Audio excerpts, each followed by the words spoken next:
Hello, I'm Steve Gillen, historian for the History Channel. The tragic death of President John F. Kennedy 40 years ago is one of the greatest mysteries in American history. In other programs, we have presented numerous theories about the people and events surrounding the assassination. Many of those scenarios, including a mafia cover-up, CIA involvement, and a possible Cuban connection, have been presented in our series, The Men Who Killed Kennedy. This episode, The Guilty Men, examines yet another theory, that President Lyndon Johnson was involved. I know, as attorney for Lyndon Johnson, that he murdered John Kennedy. He murdered John Kennedy to become president and to avoid prison, and there is no doubt in my mind. You can't kill the President of the United States unless the next president, the head of the FBI, and the head of the Secret Service are in on the cover-up. I'd like the entire world to know how I personally feel is the fact Lyndon Johnson knew about the assassination and was a part of it.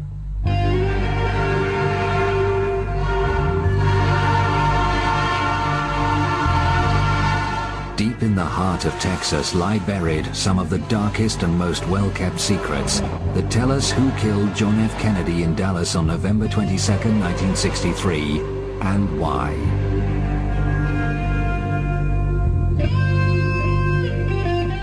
Those forces of darkness revolved around one of that state's most famous political sons, Lyndon Baines Johnson. Born in 1908, he grew up in a comfortable middle-class home in Johnson City. At an early age, Lyndon showed a keen interest in politics. From the beginning, he was driven by a determination to win, whatever the cost.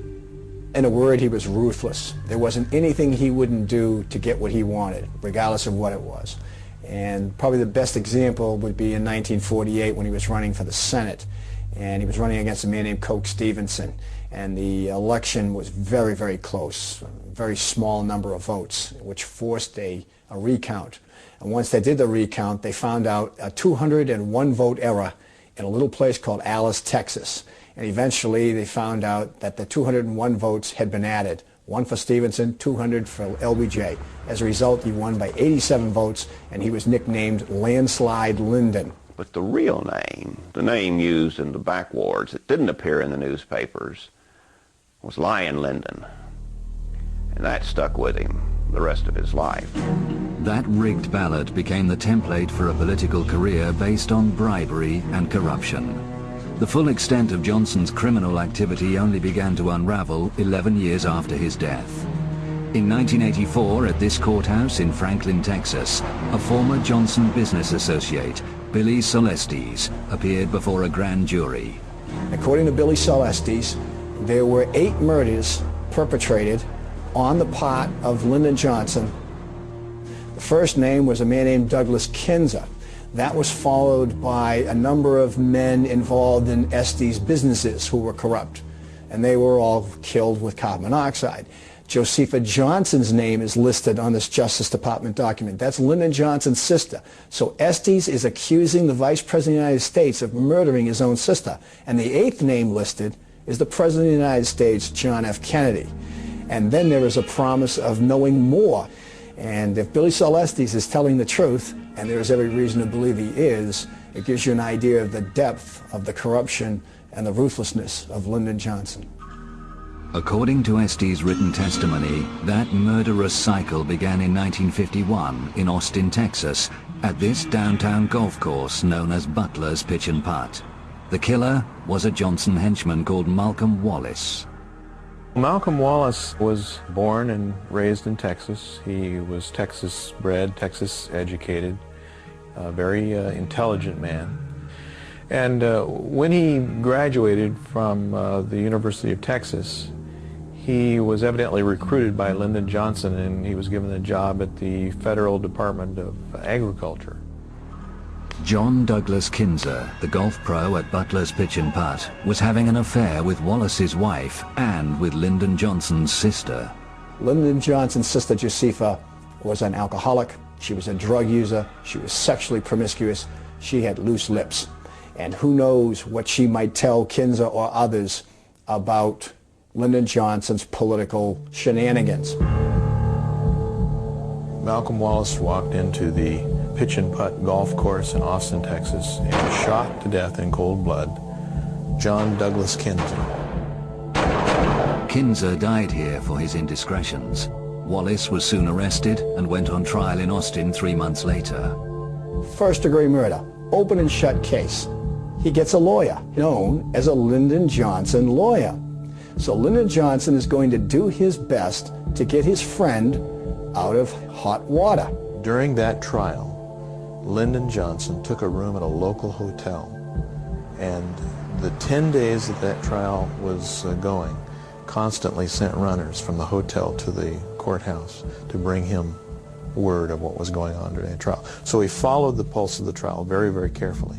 Malcolm Wallace is found guilty of first-degree murder, but through influence of Lyndon Johnson, Malcolm Wallace receives a 5-year suspended sentence. Lyndon Johnson was able to get his man out of first-degree murder. Much of the control Johnson exercised was acquired through an early alliance with a fellow Texan. Edward Clark gained unrivaled power in the late 1930s with a series of high positions in the state government. He became Johnson's lawyer and a formidable ally throughout his career. The power Edward Clark exercised covered almost every avenue of government power in the state of Texas. He would make sure that important appointments were covered by his men. The judges' control was through their vote. I mean, he had their decision in the palm of his hand. And this was, of course, important because Austin was the capital of the state. Anything that happened legally went through Austin, and that meant it went through Clark. He was known as the secret boss of Texas. He could and did arrange for people to be killed. He arranged for money to be laundered.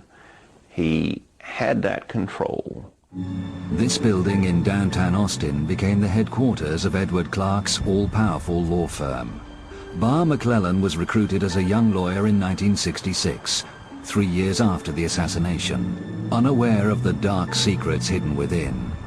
Soon after joining, in an after-hours conversation with John Coates, one of the firm's attorneys, Barr was made privy to an astonishing piece of information. Coates and I started talking, and in the course of it, John told me, if the truth be told, Clark arranged the assassination of Kennedy. It was a kind of statement that you can't easily forget, even though I personally chose not to believe it at the time. It stuck with me. Attorneys know they're acting behind a privilege. They can say things to each other. And this talk would go on at after-hours drinks, at Christmas parties, just traveling on the road. And it was like Johnson had to get Kennedy out of the way. I worked closely with Don Thomas, and Thomas was the business attorney to the president and was the second man in the law firm.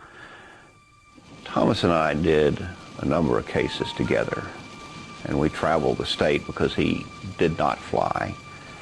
We'd been to Dallas one day shortly after I became partner, and it was driving back, and just out of the blue, it seems now, looking back, that Thomas said, "I am the only living man who knows what happened in Box 13. And we know what that meant. That was the stolen 1948 election. I didn't say anything. Sometimes it's best just to listen.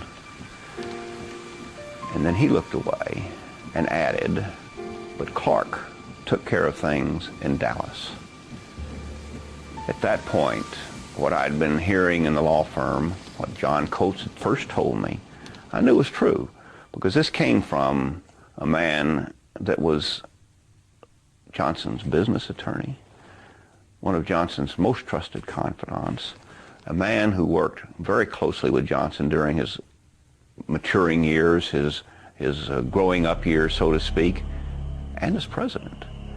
And when I heard that, there was no question but that Clark had been behind the assassination, and he'd done it for Johnson. I know beyond a reasonable doubt that Johnson murdered Kennedy. He acted through Clark. He saw that it was done, and he did it out of a corruption of power that is unequaled in our history.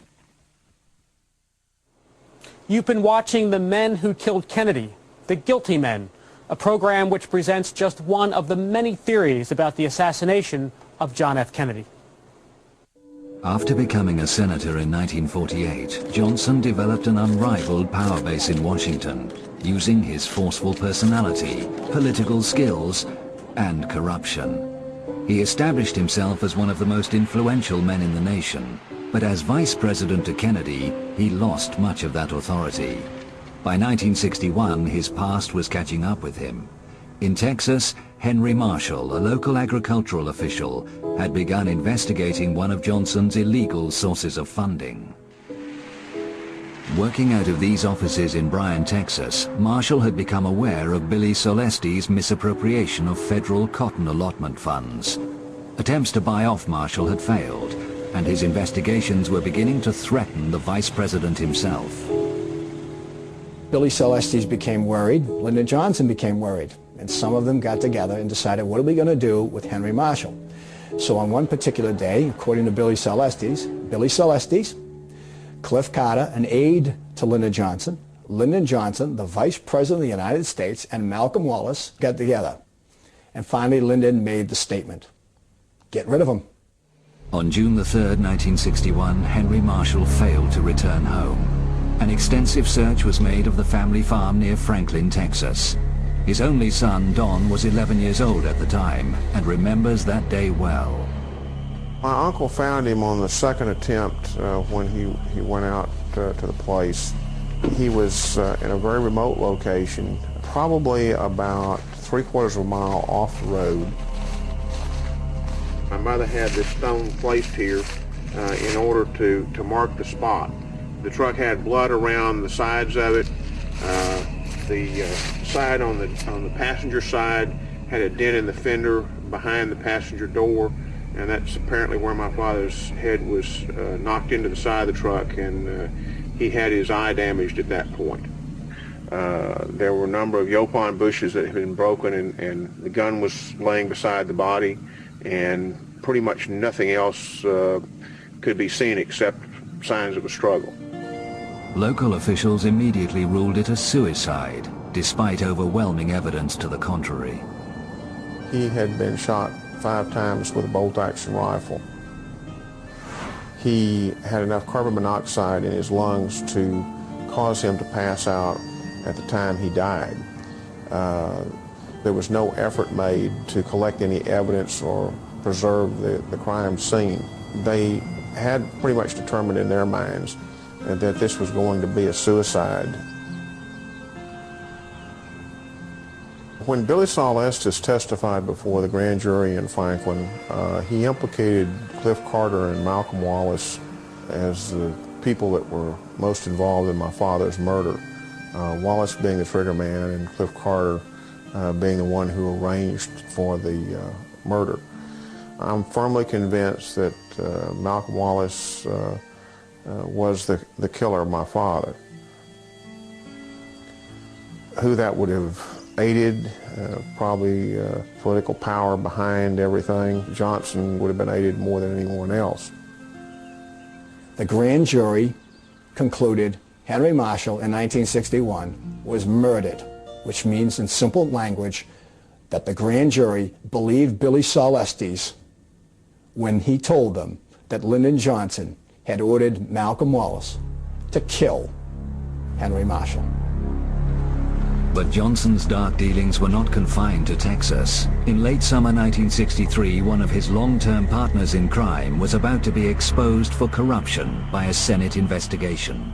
Bobby Baker was the secretary to the Senate majority. Basically, he was the secretary for the Senate, and he was one of Lyndon Johnson's closest associates. And everything that Lyndon Johnson wanted to perpetrate, he had Bobby's help.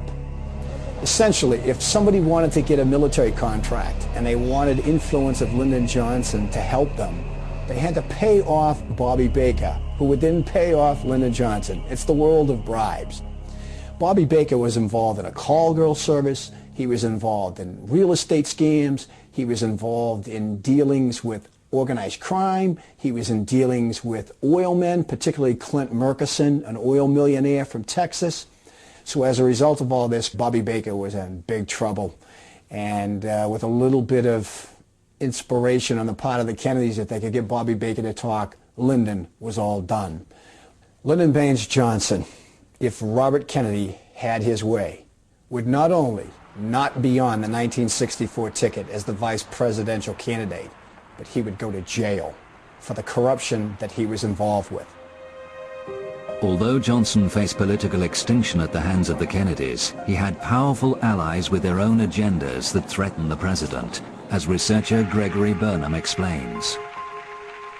And people would think that he had no enemies. He was so popular, he smiled, he appeared happy. Everyone loved him worldwide. But what people don't seem to understand is behind the scenes, he was making changes, and he was making them decisively, and he was taking some very, very daring steps. He was committed to pull out of Vietnam. By October, he had signed a document, NSAM 263, to that effect. 1,000 troops home by Christmas, and all personnel out of Vietnam by 1965. But that wasn't very good for the military-industrial complex. His abolishing the Central Intelligence Agency, pulling their teeth, holding them to task, back to why they were originally created by Truman. Their original mandate by law is only to coordinate intelligence, not to create the Bay of Pigs. NSAM 55 told the chairman of the Joint Chiefs of Staff that the CIA no longer can do that, and any military operation has to come directly from them to the president, period. That kind of a document really causes problems. But Texas was home to Kennedy's most dangerous opponents. Oil millionaires and billionaires in Texas were petrified of one major factor that John F. Kennedy was considering, cutting the oil depletion allowance. And there was no way they were going to allow that. Essentially, they would save billions of dollars if it stays as it is. It was called a 27.5% oil depletion allowance. John Kennedy thought it was too liberal. One of the key men in this case is Clint Murchison. Clint Murchison is an oil millionaire, owned 500 companies, but he was primarily an oil millionaire. He also controlled Texas, controlled Johnson. His major means of operating and controlling people and influencing people was a little hotel called the Hotel Del Charro in La Jolla, California. It cost $100 a day in the 50s. And at that hotel, he would invite all these powerful, influential people. Richard Nixon would come there. Key lieutenants of Carlos Marcello, the head of the mafia in New Orleans, used to vacation there. J. Edgar Hoover, the head of the FBI, used to vacation there. Free. Every summer for 10 summers. Free. Another Johnson man with close ties to Murchison was a wealthy Texan called D.H. Byrd. D.H. Byrd was an underboss for Murchison. He was a Del Charro regular. He owned the Texas School Book Depository. He also founded the Civil Air Patrol, which was a kind of military organization, and Lee Harvey Oswald was a member of the Civil Air Patrol. Another associate of Murchison at the time is Bobby Baker. Bobby Baker's in trouble with the scandals, and he was in all kinds of business deals with Murchison, and many of them were illegal. So Murchison was concerned that Baker and that corruption would lead to his door. And maybe not only would Baker go to jail and Lyndon go to jail, but maybe Murchison would go to jail. As the forces hostile to Kennedy grew in strength and number, they began to think the unthinkable: assassination. Finally, a new imperative forced their hand. Lyndon Johnson was in big trouble.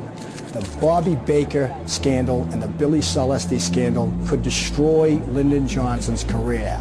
Lyndon Johnson would go to jail, and he was their man. He represented all these right-wing forces. There was an urgency to kill President Kennedy. They had to save Lyndon Johnson.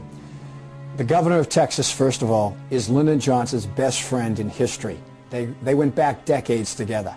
In the 1948 vote scandal, John Connally was every much a part of that cover-up that took place. He was his campaign manager. It is without question John Connally who entices John F. Kennedy to Texas. Once they get him there, then they're in control of everything. Motorcade routes, the evidence, the Dallas police, everything. It's their land. It's their territory. Lyndon Johnson and his Texas cronies suckered President Kennedy to Texas.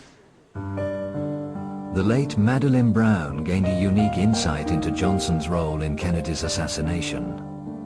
She first met LBJ in 1948 at the Adolphus Hotel in downtown Dallas, when he was celebrating his election to the Senate following the infamous Box 13 scandal.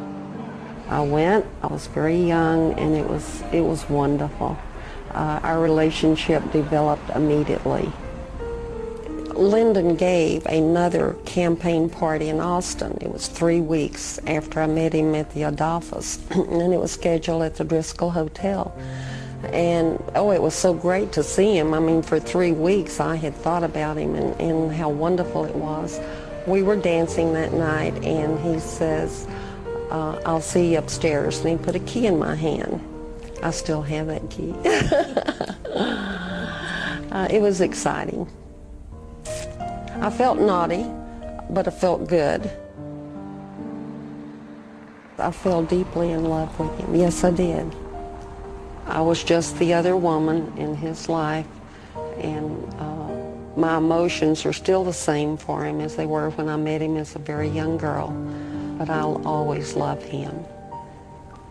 He was the father of my son, Stephen.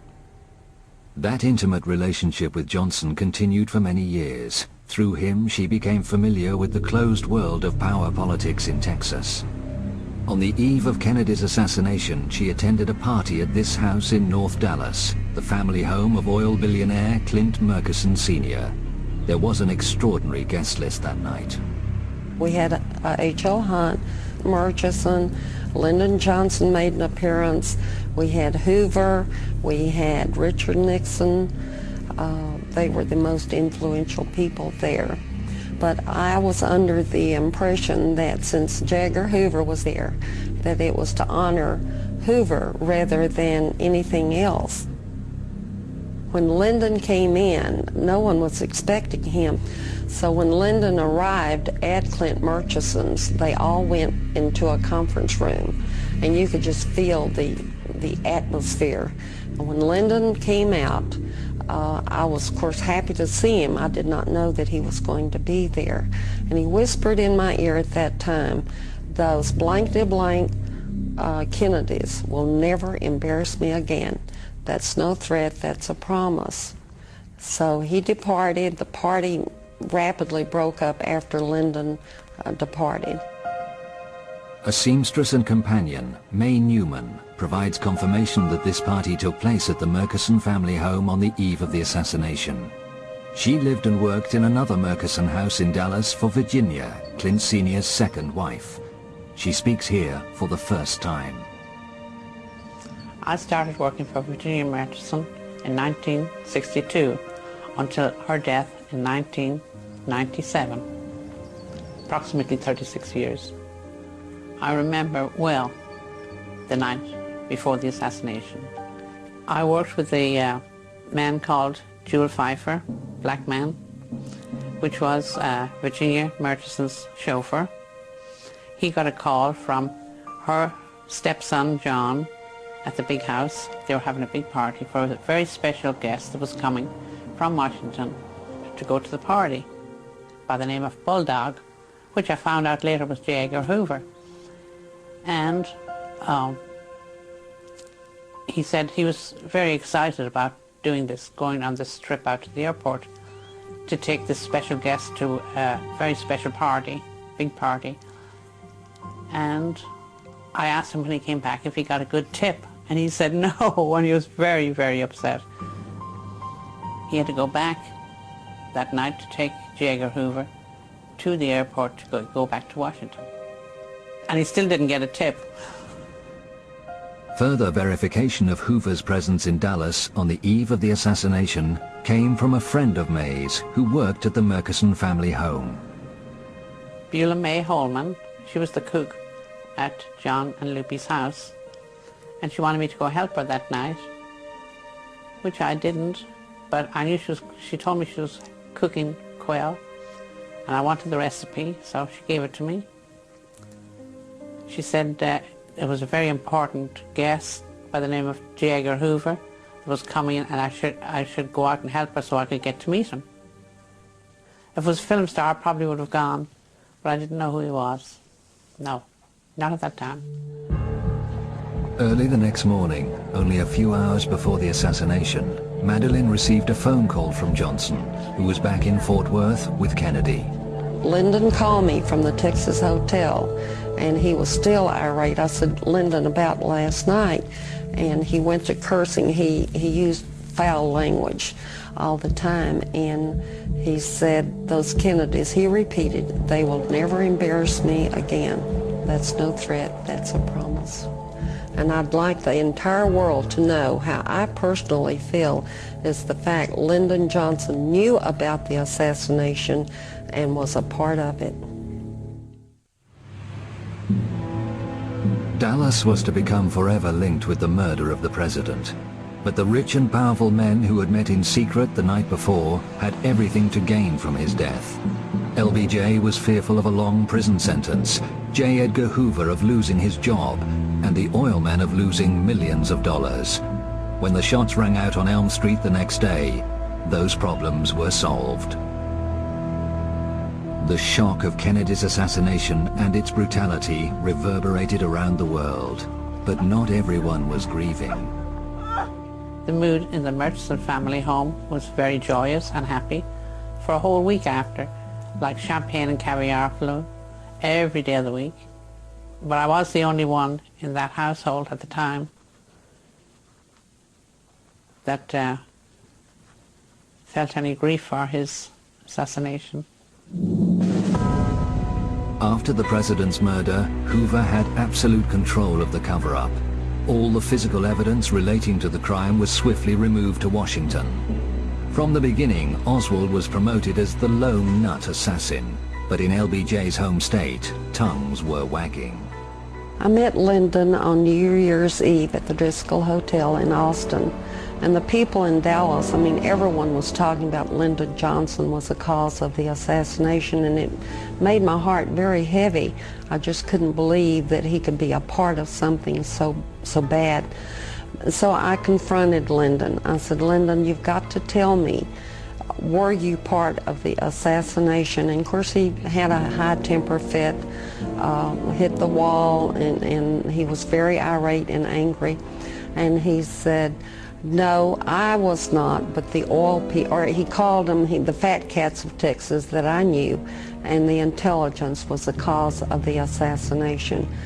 I am sure Lyndon did not make the plans per se, but he had the key people that he could call to actually do it. If the head of the FBI and the head of the Secret Service and key lieutenants of those two figures are involved in covering up, plus the President of the United States and all his cronies, you don't need a massive conspiracy to get away with this. After the assassination, Cliff Carter, Johnson's aide, made repeated calls from the White House to the district attorney in Dallas, Henry Wade. He was instructed to look no further than Oswald for the guilty man. There was no conspiracy. A similar call was made to the Attorney General of Texas, Waggoner Carr. Then we have Lyndon Johnson himself calling the chief of homicide, Will Fritz, who's really doing the dirt work as far as interrogating Oswald and trying to get to the bottom of this case. He calls him and tells him, you have your man. You have your man. Let it go at that. Lyndon Johnson is trying to control what is going on with the investigation of the assassination of President Kennedy from Washington, D.C., with crucial figures in the case. The late Dr. Charles Crenshaw experienced the new president's controlling hand. He was in the operating theatre at Parkland Hospital with his colleagues, working to save Oswald's life after Jack Ruby had shot him. He was urgently called to the phone in an adjoining office. I picked up the phone, and it was there I heard this voice like thunder that stated, "This is the president, Lyndon B. Johnson." And he asked, "How is the accused assassin doing?" I was so startled. The thing that I could say was, "He's holding his own. He's lost a large amount of blood." He said, "Would you take a message to the chief operating surgeon?" It was more of an order than a question. So I said, "Yes, sir." He said, "There is a man in the room. I would like for him to take a deathbed confession." And all of a sudden, the phone went off. I returned to the operating room. I tapped Dr. Shires on the shoulder. He looked at me like, "What are you talking about?" Everyone was working feverishly in the abdomen trying to correct the wounds there. I said, "Guess who I've been talking to?" I said, "The President of the United States called and wants that man over there to take a deathbed confession." And Shires looked at me like I was crazy, and we both realized that there was no way Lee Harvey Oswald, had he survived, would have been able to give any testimony until 2 or 3 days after the procedure. But still in all, the President had called, and I did relay the message. When Dr. Crenshaw published his story in 1992, he suffered an avalanche of criticism. It was argued that Johnson made no such call.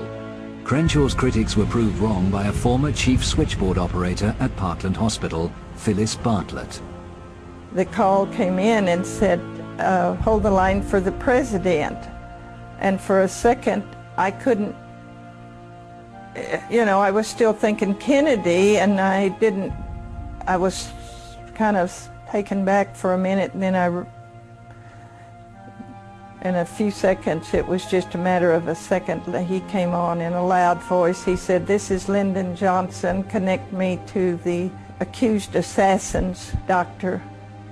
It sounded the same as it had been on newscasts when I would hear him speak. I knew I had put a call to the operating room, so I contacted Dr. Crenshaw, and I told him, that I knew he did get the call, and that I was sorry that the people had, in the newspaper and on the TVs, had tried to discredit him. And that was when I spoke out. From the moment he became president, Johnson had authority over every aspect of the cover-up of Kennedy's murder. He was unassailable. Johnson has the power to contain the investigation, both nationally and locally, on the ground in Texas. More so than if it had happened, let's say, in Oregon or Wisconsin. Texas. He's got the power to give the CIA what it wants as president, as opposed to Kennedy, who they feared.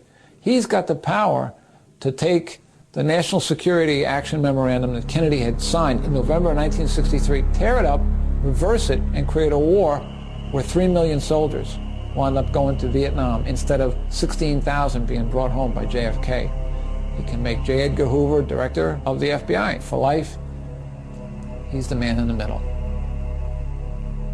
The only person that can answer all of the questions of who's at risk, who's going to gain the most, who wins in this deal, there's only one answer to that question, and that's Lyndon Johnson. And his ticket out was Elm Street. One of the most compelling pieces of evidence linking Johnson with the assassination is through his henchman Malcolm Wallace, the convicted killer of Douglas Kinzer. In the hours following the assassination, on the 6th floor of the Texas School Book Depository building by the southeast corner window, the Dallas police discovered an unidentified fingerprint. The fingerprint is the ultimate part of the Mac Wallace story. the FBI fingerprinted every Texas School Book Depository employee, including the women employees that worked downstairs, never handled the boxes. They fingerprinted every Dallas officer that was in the sniper's nest so that they could remove those fingerprints from consideration. At the end of the day, you have one fingerprint remaining. It sits in the National Archives for 35 years, until 1998. An investigator takes it to a highly qualified, certified latent print examiner, a CLPE, along with a redacted fingerprint card from Mac Wallace from the 1951 murder of John Douglas Kinzer. And he said, here's a print card. Do you see anything? Nathan Darby is one of the most experienced fingerprint experts in the United States, with 35 years service in the U.S. military and the City of Austin Police Department. I didn't know where it came from, and a week or 10 days later, I called the party that had brought it over and said, well, it's a match. The finger that made the ink print also made the latent, and we call that a match or identified. And there was no question about it. They matched. 3 years later, Nathan Darby readdressed the same evidence and reconfirmed his original findings. When he was done, he had a 34-point match. And when you mention that in criminal circles to an investigator, how confident would you feel with a 34-point match? Oh, that's a slam dunk. It can't miss. It doesn't get any better than that. You give me a 34-point match on any case in the United States, I'll take it to court and win. The inked and the latent prints are made by the same finger. And the other evidence that I've been presented with was Malcolm Wallace's left little finger, without a reasonable doubt. Now, the fingerprint in question came from a cardboard box in the sniper's nest in the Texas School Book Depository. Fingerprints do not last long on cardboard. So it's fair to say that either Malcolm Wallace was wandering around there for no purpose. He was in that sniper's nest on November 22nd. That evidence, that fingerprint evidence, along with Malcolm Wallace's sordid resume, was sent to every imaginable agency or individual that could have an interest in what happened to John Kennedy. The only people that took notice of it were the Dallas police, because it's still an open homicide on their blotter. And they took serious notice of it. And then they were told, forward it up the line, because Dallas no longer has any evidence. It's all in federal hands, even though it's an unsolved homicide. They forwarded it up the line.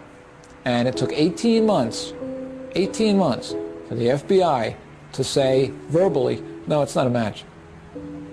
And the single most important fingerprint found in the last 35 years was buried.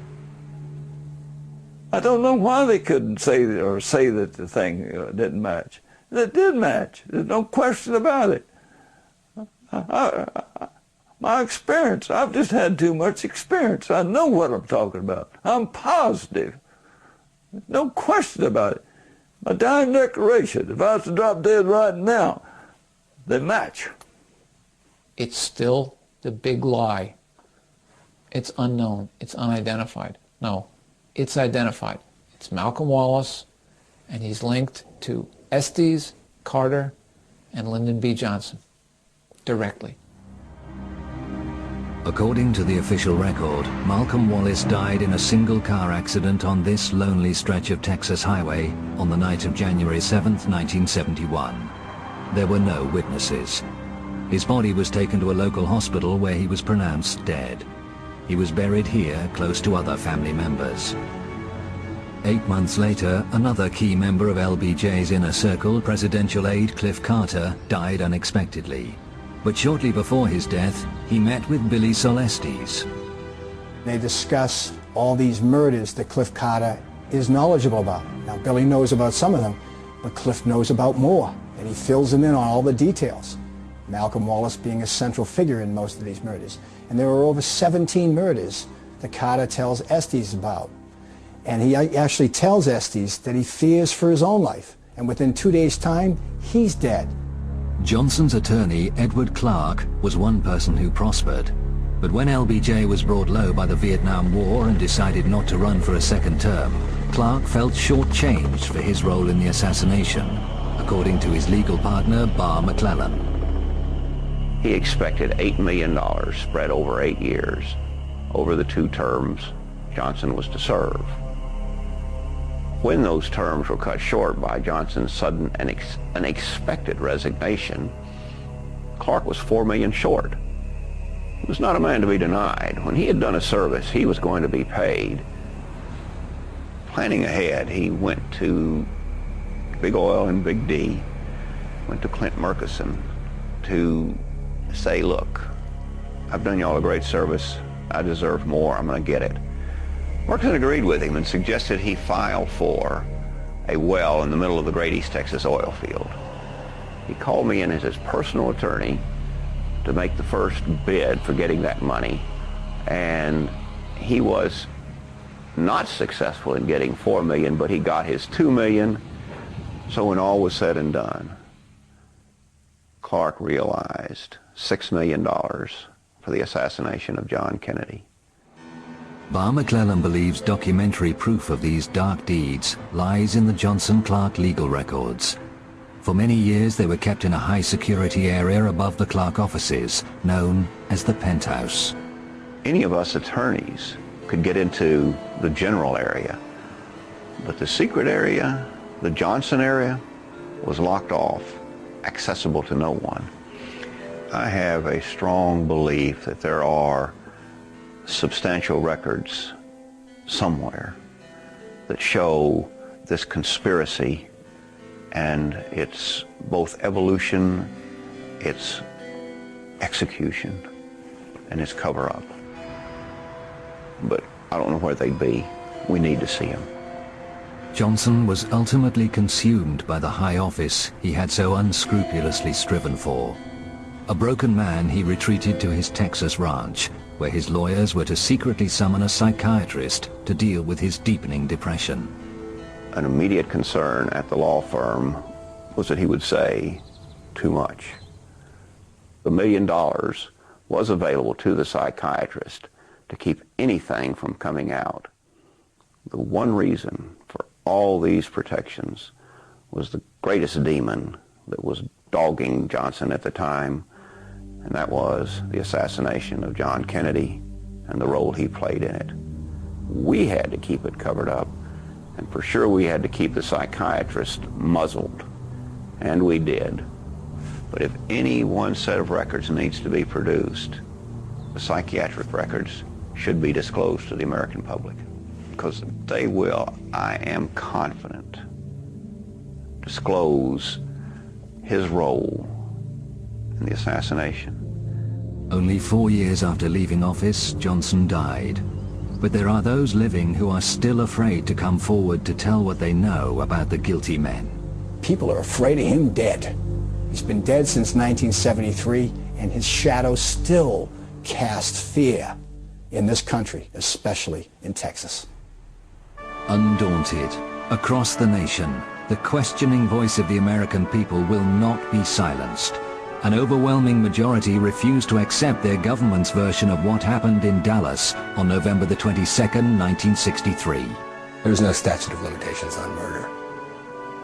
If they're still continuing to cover it up in 20 more years, that's obstruction of justice. It's a conspiracy. The men who killed Kennedy don't end with the people who pulled triggers. It should be important to all of us that we get to the bottom of this.